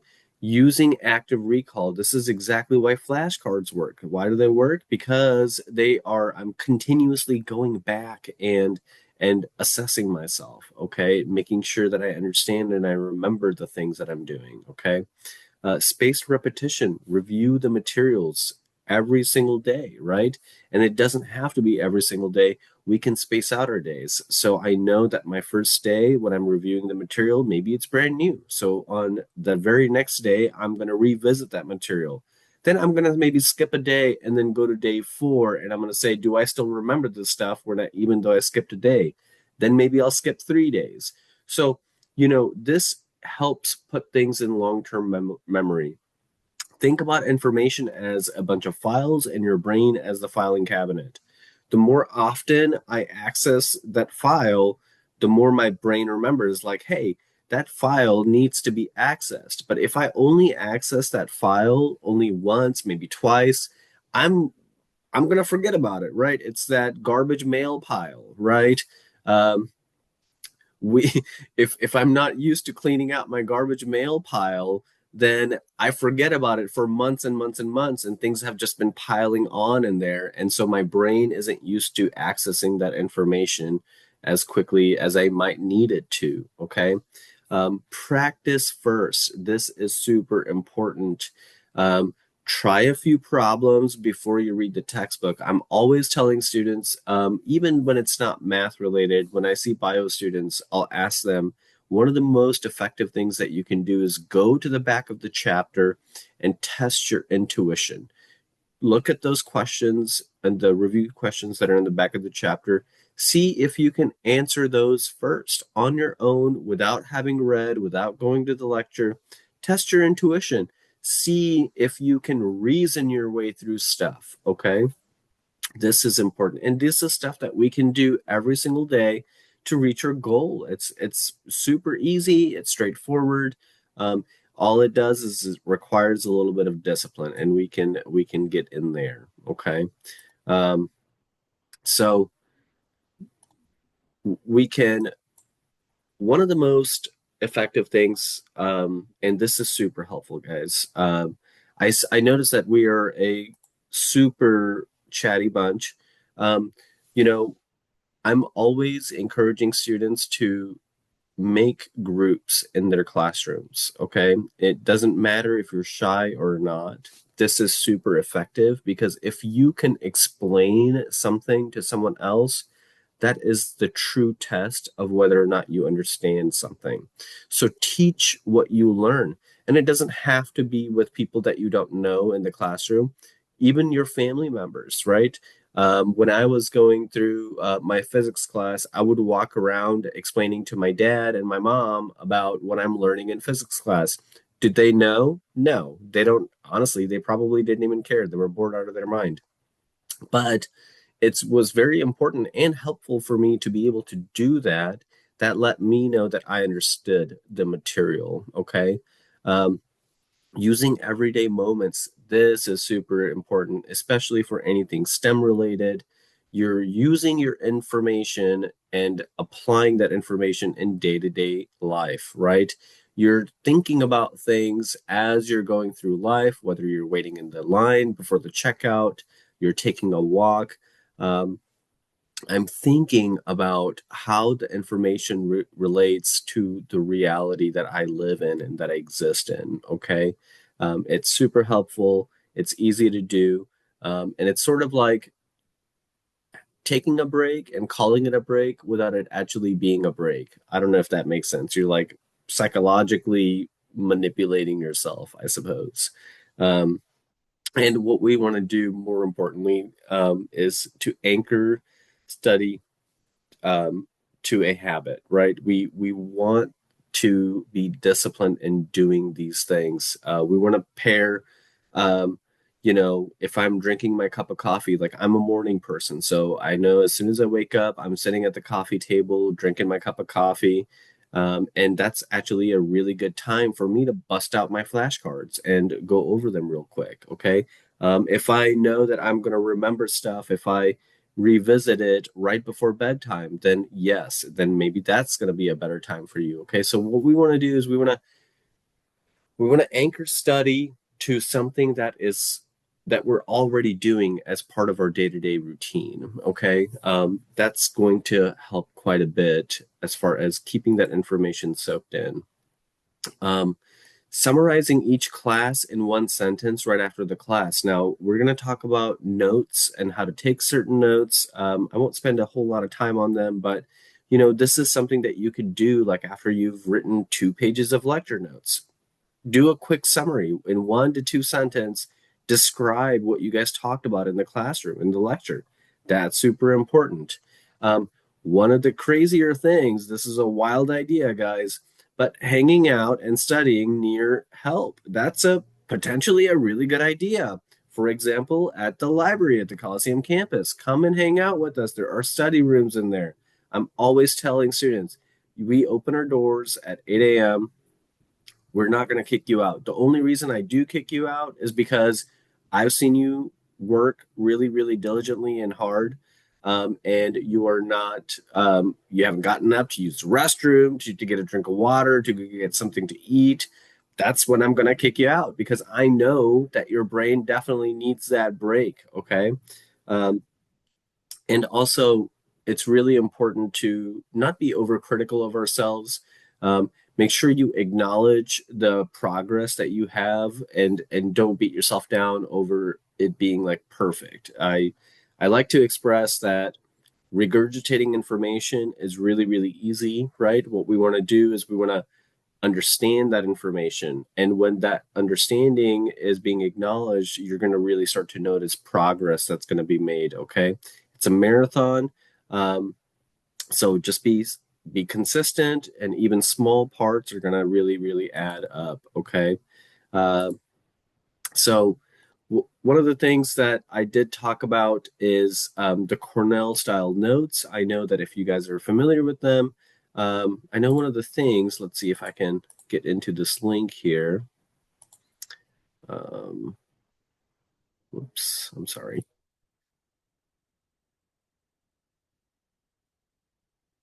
All right, so this is Cornell Notes, and feel free to visit this in your packet and watch these videos. It's super helpful. But this picture here is really what I want us to look at here, because that's where I can do a quick summary of the notes. What did we talk about in lecture? What was the main idea, right? These are super duper helpful and important. I am not. I'm different. I like to not take notes, and the reason why is because I think that there's not a substitute for listening for me.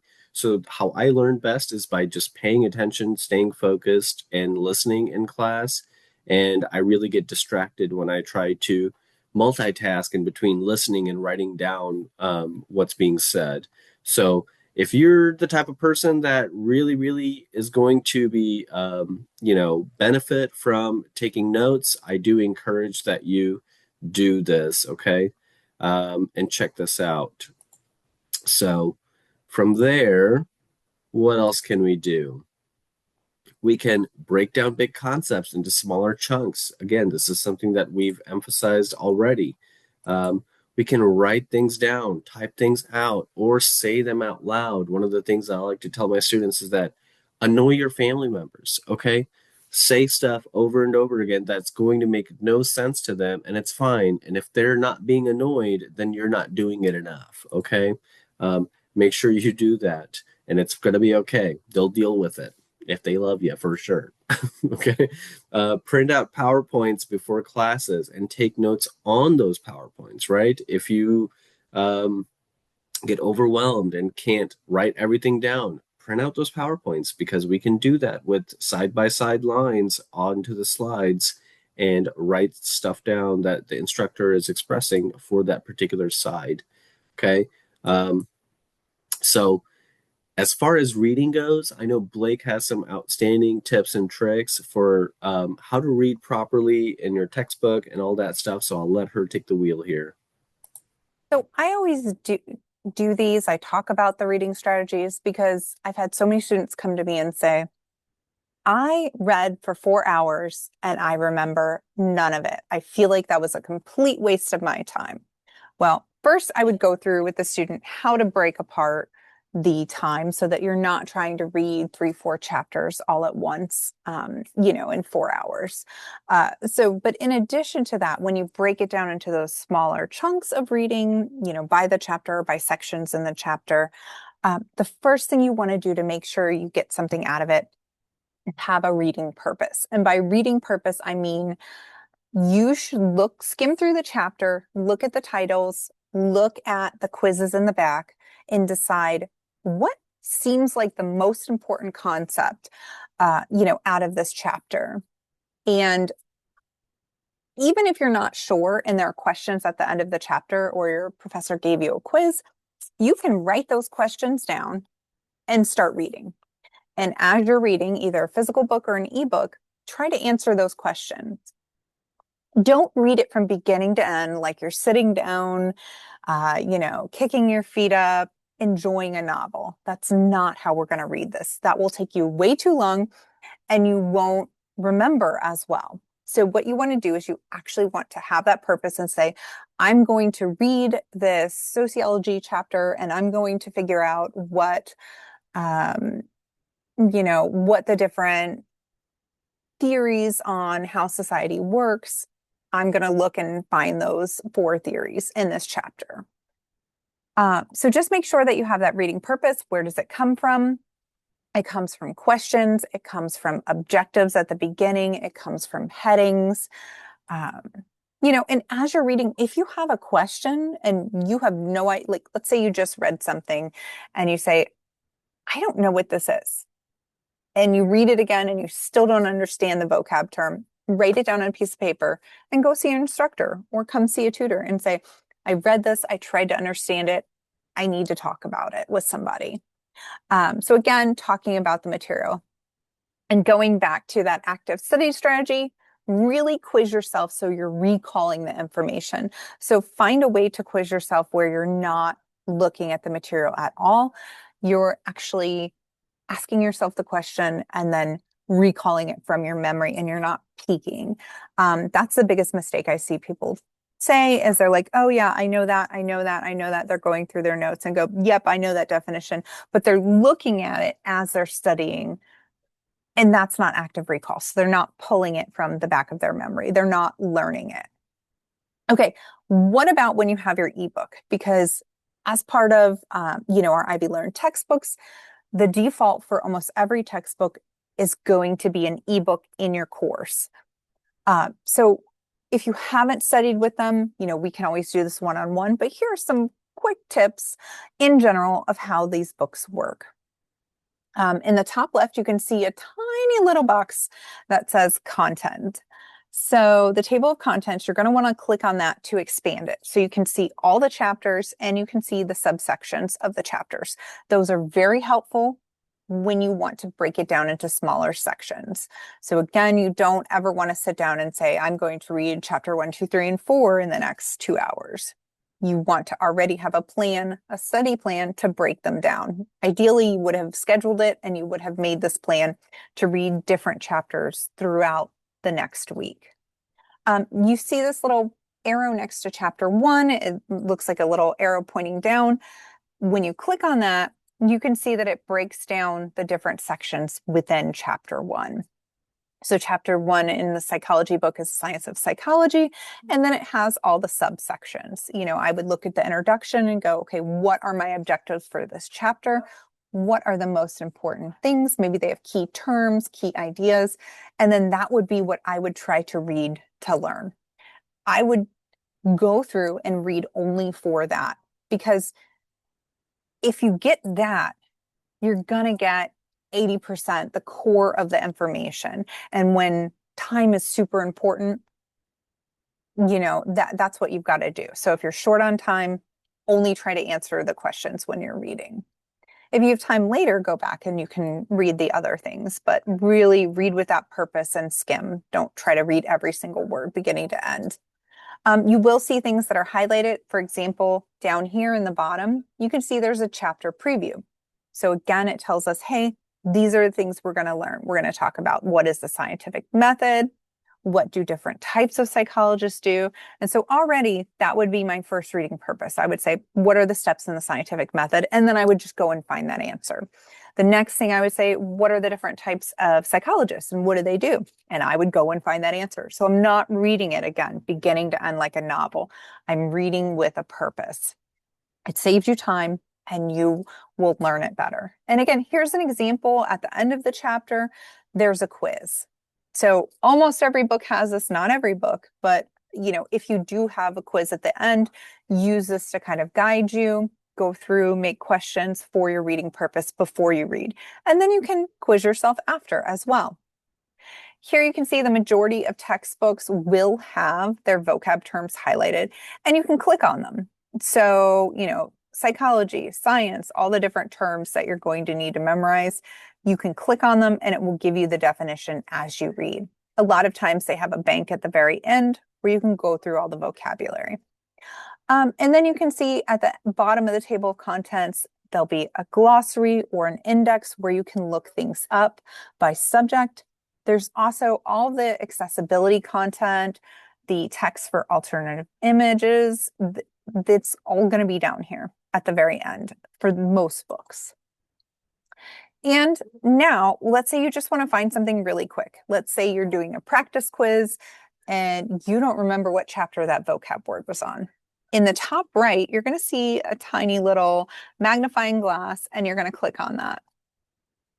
Then when you click on it, you can type in whatever term. So let's say, I was in psychology and I had a question about bipolar disorder and I was trying to remember, what that was. And I would just search it and it would show every example throughout the book of where that appears. And then these are clickable. So it pops up and you can click on them. So I don't expect you to memorize all of how to navigate through your textbook. I just want you to know these features are there. If you want to come back with your specific textbooks when they do load in your course next week, then you can make an appointment and we can go through your specific textbook, show you how to get to it. It's very important that you know where your e-textbooks are in your course and that you can open them. They will open up 48 hours before your class starts. So by Sunday, you should be able to open them. By Monday, you definitely should be able to open them. If not, you need to reach out to somebody. You might also have, in addition to your e-textbook, you might also have a workbook, some sort of, online course material in addition to the textbook. So just also make sure you know how to get into that. Practice going through the chapters, practice finding a term, and looking at vocab quizzes. So all of that can save you time. I can also show you how to make e-flashcards, virtual flashcards in your textbook.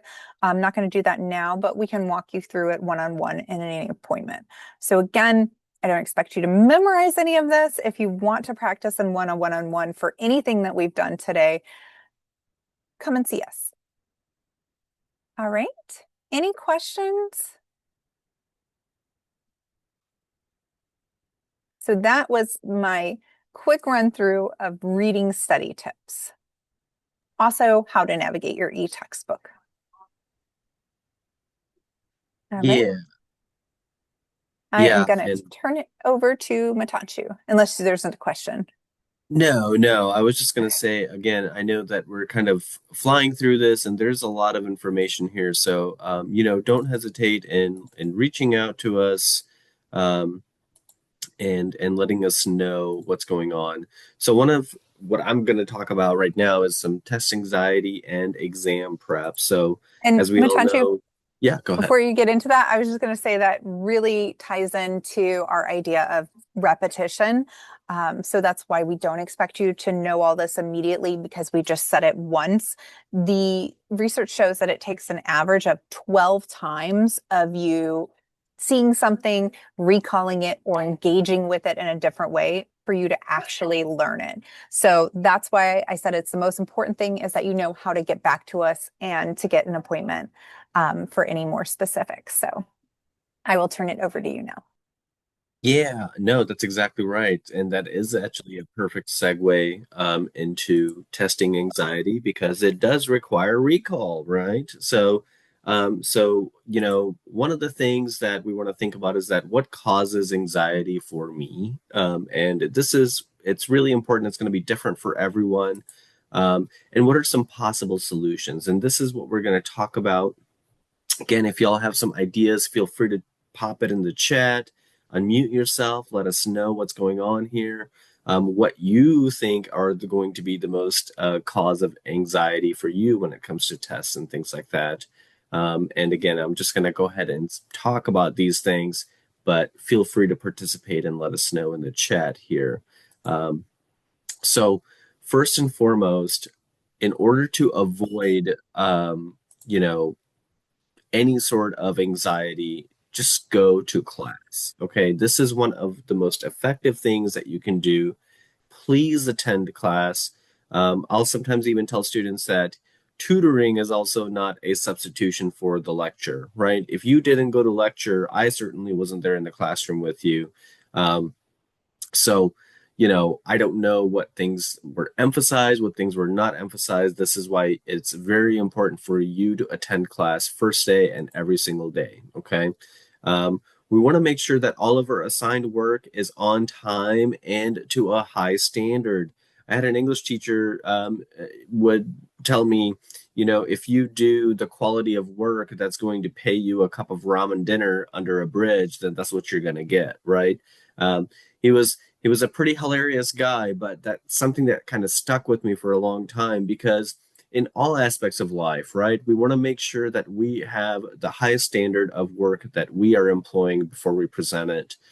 So that's very important. And it's going to translate for sure during your exam. All right. Creating our own practice test. This is super important. Put yourself in your instructor's place. What are good questions to ask? What's a good essay question to ask? What are good multiple choice questions to ask? This is something that we can create as part of our study program, right? I can ask myself to, I don't know, create 5 multiple choice questions, right?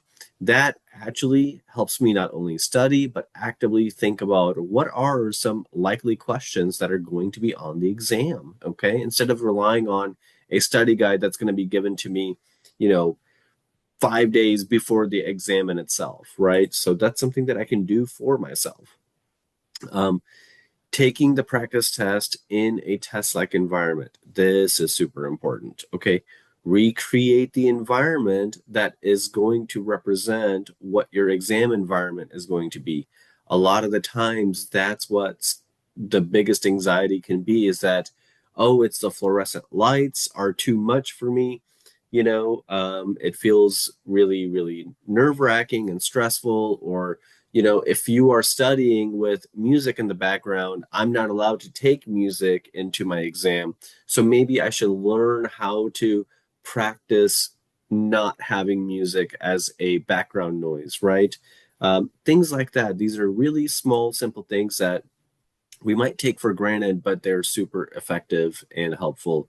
And always acknowledge your progress. It's really important. I'm telling students all the time, be nice to yourself. Let yourself know actively how much you have grown in not just the content, but in, the confidence. Confidence is a lot of the times what is the biggest drawdown here. Okay.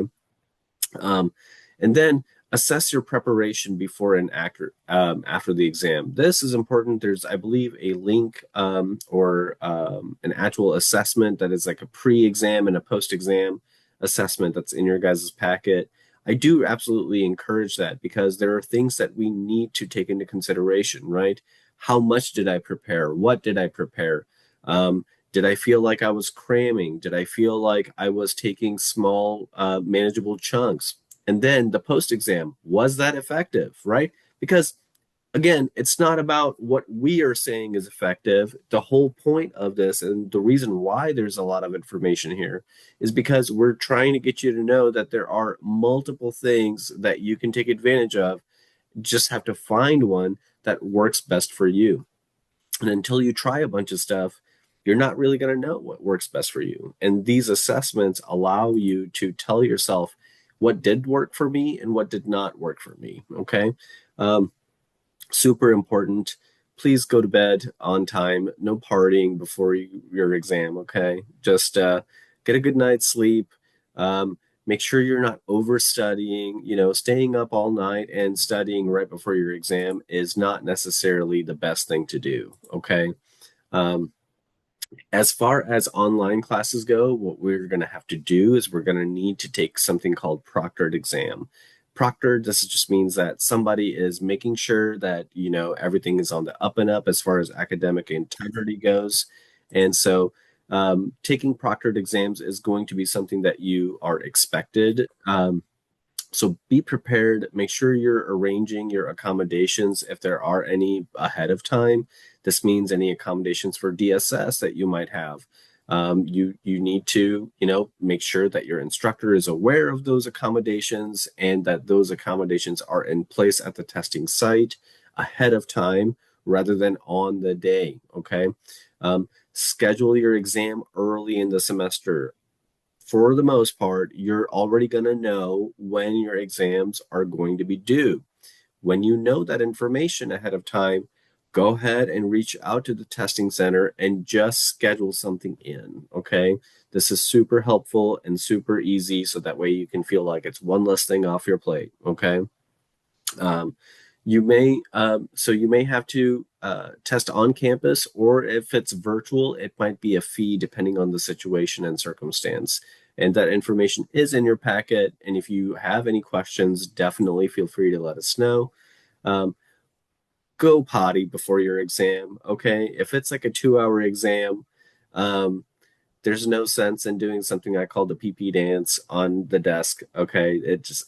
You're distracted. Okay. Just use the bathroom, get a drink of water, take care of all of your business before you take the exam, please. I'm speaking from personal experience. Okay. That's why I feel like I can talk about it. Arrive early. You don't know. There's no expectations that we should have that like, oh, my exam is at 1:30, so I should be there at 1:30. No. What if there's paperwork that needs to be done? What if something is missing? What if I forgot my ID? Whatever the case might be, okay? Please go to the testing site a little bit early. Generally, I'd like to say like 15 minutes is a solid amount of time just in case something happens, because I've already mentioned life happens and it's okay for life to happen. We just want to be flexible and we want to make sure that we are, making room for if life happens. One of the biggest drawdowns is that you will be observed if it's virtual, right? There's going to be some person at the other end of your computer watching you take the exam. And if that makes you nervous, you can ask them to, do it nicely. You can ask them to make sure that their video is off if it's making you super nervous. And for the most part, I'm pretty sure they're pretty accommodating when it comes to stuff like that. Okay. This is one of my favorite things. If they provide you with the scratch paper, which they usually do, okay, do something called a brain dump. This is the part that is the opposite of a cram, right? Everything that is crammed in your brain, right as soon as you get into the exam, on that blank sheet of paper, write a bunch of nonsense about the exam down. Don't read any of the questions. Don't worry about any of that. Just write down what you think you know about the exam, and that's going to be super helpful and effective. So that's my stuff about exam anxiety, and yeah. All right. So now we're into the technology portion, and I just want to let you all know that where we get our textbooks, it's ecampus.com. So if you've been here before, maybe a few years ago, that has changed. It's going to be ecampus.com. Also, if you've been here before, the bookstore has moved. It is now Coliseum Campus, room 1504. To get to Ivy Plus textbooks, and everyone should go in there, go to My Ivy, log in, click Campus Store, or you could go directly to their site and just log in with your Ivy Tech information. Once you are logged in, you need to check and make sure that you're looking at the correct term.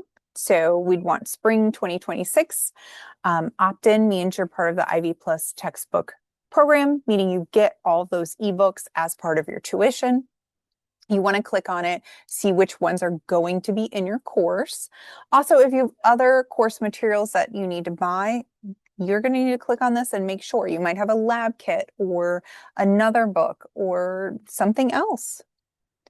There'll be a flag that says that books are required. There'll also be a flag that says this item is included in Ivy Plus textbooks. That's how you know it's going to be digital and in your course. There might occasionally be a physical book that's not going to be virtual that is required. You're going to want to purchase that. And you'll see an optional print purchase. So some of our books are available. If you really like the physical textbook, you will get the virtual version of it. But if you definitely want to do the optional print, maybe you like to read a physical textbook. I've had students before that they get migraine, so they like to read the physical textbook because it doesn't give them a headache. That will be listed here. And that's where you're going to want to check for that physical textbook. Let's see. Oh, and there's an example of a lab kit, especially if I know we have health science majors in here. That's where your lab kit would be also. So just remember to click on those other materials. Remember when you check out to ship it to the right place. If you want it to come here to campus, click campus. If you want it to go to your home, make sure it goes to your right home, the one where you're going to be, not, another address, maybe your grandparents' house or something like that. Just make sure that it goes to the correct address. Standard shipping is free for the books. If you have any issues, go to the bookstore here on campus and talk to them. Now, double checking that your textbooks are actually in there. It's going to be, you can see a little screenshot over here on the right-hand side. And going down, when you're in your course, it might say Ivy Plus Bookshelf. Sometimes I've seen it called Digital Bookshelf. Lately, I think the most popular item is it's labeled textbooks. Sometimes it is Ivy Plus Bookshelf, but again, here's an example of where we have a book, but we also have like a workbook, additional courseware that goes with it. So just make sure that you can click on all the buttons. If you need any help with your ebooks, we say look on your syllabus in your course to see, who your EdTech contact is. We do have a link to the Fort Wayne EdTech. Their email is fortwayne-edtech@ivytech.edu. So they're different from the helpline in that they deal specifically with your textbooks. So again, all these links are going to be in your packet for customer service for eCampus. Now, more on the tech side, our websites and our apps. Again, this is something that you can do. These are open right now. Your My Ivy, you can go in there. The Canvas you won't be able to access yet, but I am going to turn this over to Matanshu. Yeah, so as Ivy Tech students, you guys do get access to obviously Zoom. We're using it right now, but as well as Office 365. It is a super duper helpful thing, and chances are you're probably going to need to either use PowerPoint, Word, or Excel, if not all three of the above. Definitely Outlook as well. So it's free 99, like I mentioned, to do that. And all you have to do is get on office.com, sign in using your Ivy Tech email. That's super important, guys. Please don't use your personal stuff. Use your school information because that's how you get it for free 99. Okay. And you can install it on up to 5 devices as long as you are the student. So sometimes if something is being weird, let us know about it. Things do sometimes look a little bit different for if you're using a Chromebook or if you're using a MacBook, although in the last couple of semesters, the MacBook has not been super duper different as far as how to install it goes. But again, if you're having issues, come in and let us know and see if we can help you through it. Please also write this help desk phone number down. It is super important, especially if you are using a Chromebook. I think there's a bunch of nonsense you have to go through. But again, if any of that is overwhelming, come see us and we'll walk you through that. And there's no issues with that happening, okay? Then we also have additional resources as well that are available. And I'm going to have Blake, I believe. discuss more of that informations. I'll also say, if you haven't purchased a laptop yet, please do not purchase a Chromebook. They just really don't work well, especially if you're writing more than a page long paper. They just don't really have the memory to handle those sorts of things. Okay, so just to recap, we're here to support you. We've only scratched the surface on the ways that we can, assist you. We are here because these classes are difficult. You, these skills are vital. So we're here because it does get hard, but we're here to support you. So we can do everything. We also, like Matachi said, downloading Office, looking through your e-textbook, note-taking skills, any additional course resources, prereqs, hooking up your Wi-Fi if you're here in the library, printing on campus, all those sorts of things, and more. And if we don't know how to do it, we will connect you to somebody, a resource that does. Our hours after this break is over. So when we are here this week, so you can make appointments, but you'll be able to get into your course by next week. So if you want to make a first week appointment, you can as well. We'll be 8 to 6 Monday and Friday, and Tuesday and Thursday, 8 to 7. So again, this is our number, 260-480-4262. And then we've already given you the link. We are virtual and in person for everything. And just know that in your class, when you go into Canvas, this is a little snapshot on the left-hand side. It says free online tutoring. At that link, there is additional tutoring. It's 24/7.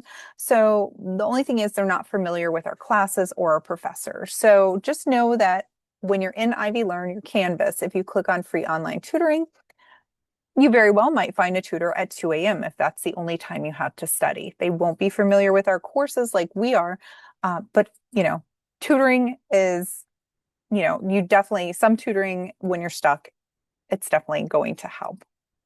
Remember, keep your instructor in mind and other students and study groups. So we have lots of study groups. We do have an English Speakers of Other Language program if you want to brush up on your languages. Right now, I think they're in between sessions, and when they start, it would probably be the second or third week of classes. So, but this is the email. It'd be fortwayne-esolcenter@ivtech.edu. So I would reach out to them and see when they start taking students if you want to brush up on your academic English. Again, disability support. So if you've ever had any sort of accommodation, an IEP, any sort of plan like that in the past, just know that any physical, mental, emotional, or learning disability, you can register for accommodation. So your professors will only know what your accommodations are. They won't know any details. So go ahead and reach out to them. This is all their information. It's also in our packet. And then just to let you know, even more resources, the Student Resource Center is for everything that's not academic. So anything in terms of food insecurity, kind of emergency funding, transportation resources, low-cost medical resources, they can connect you with either our programs or programs in the community. So just know there are things out there for you. Again, we're here in the library, so we do have a fully staffed library with librarians as well.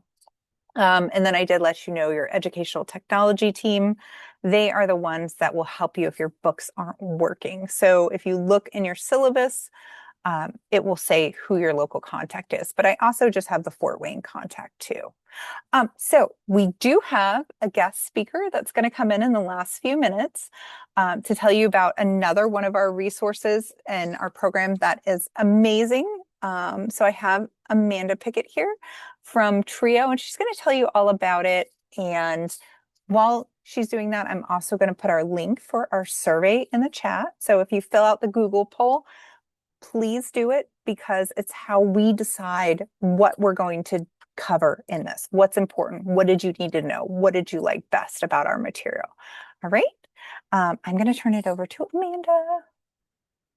All right, thank you. I'm gonna share here. Give me just a second. All right, I will be brief. I know that everybody's just about ready to go. But I am from TRIO Student Support Services here at the Fort Wayne Ivy Tech. We do have TRIO programs also in Indianapolis, Richmond, and Lake County if you happen to be at one of those campuses instead of at Fort Wayne. And we are a federally funded program.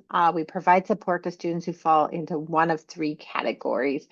So you'll see over on the left in red, you are eligible to apply to TRIO if you are a first generation college student, which for our purposes means that neither of your parents earned a bachelor's degree or higher.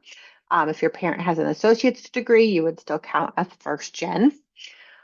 Or you can be low income. Generally speaking, if you have a Pell Grant as part of your aid package, we consider you low income. But we do go off of a different tax year than Pell. So if you think low income might apply to you, that's something that we can help you determine. Or you have to be a student who is registered with Disability Support Services. And I'll show you here in a second that on our form, you can ask that department to reach out to you. All they would share with us is that you are registered. Anything else about your disability is for you to disclose or not as you see fit. So if any one of those three things are true, it does not have to be all of them. So if you're first gen or low income or registered with Disability Support Services, you can apply to our program. We do serve just 160 students at a time, which allows us to provide really personal service, but it does mean that there is a little bit of an application process. But if you become a TRIO student, you can see there are a whole host of services that we provide. We become part of your academic advising team. You can come to us with questions, problems, or concerns. Your academic advisor, depending on your area, might have more than 500 students they're working with. I just have the 160 and I have help with them. So it's a lot easier to get in to see me. And we'll work closely with your regular advisor. We do provide our own tutoring. So you may have been told already that I did come from tutoring services. Recommend their services very much. But again, one of the nice things about our tutoring is that you are not in competition with the thousands of other students here for those resources. Also, we do for anybody who is considering the health sciences, we try to have nursing student interns working with us each semester. Right now, we have two students in their last semester of the LP or the RN program. So students who are pursuing that, it's a little bit of extra bonus there. Okay. We provide help with financial aid, understanding how it works, getting your FAFSA filed, looking for scholarships, keeping you in good standing with financial aid so that you do not lose those benefits, and helping you get them back if for some reason you do.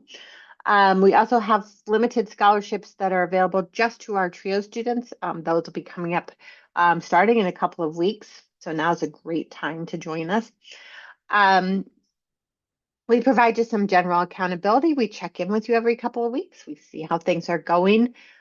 If you're having questions, problems, or concerns, we are here to help with those.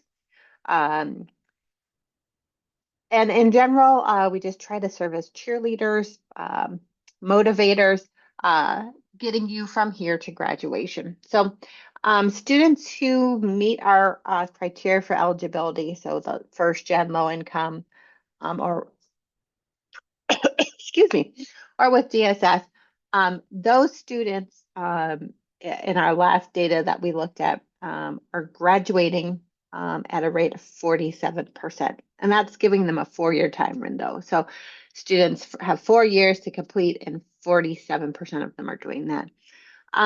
Students in our program for that same year had a 93% graduation rate. So we really do a good job of getting you from here to there. We'd love to have you be part of our program. Excuse me.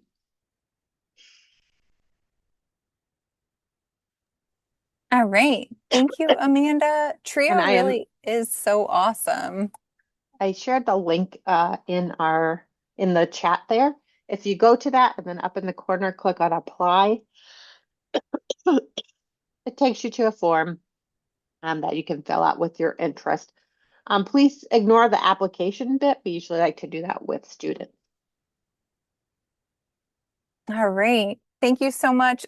TRIO is such a great program. And, I have students that go to TRIO. They also come to us for tutoring. Just, if you can get an advantage, especially when you have so much to do in so little time, use your advantages, use all the tutoring you can get, because studying with someone is always more effective than studying by yourself. So that's about it for today. Thank you, everybody. We did put a Google poll in the chat. This is our evaluation. Again, like I said, this is how we know what you really liked, what we should keep doing, what else you would like to add to it.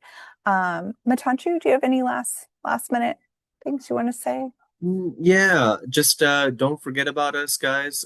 Even if you don't need anything as far as like tutoring goes, I love it when students just pop into the library just to give me a quick progress as to how they're doing in the semester. We really want you to know that we're a support system here for you, and if at the very least that's what we can be on campus, and then please take advantage of that.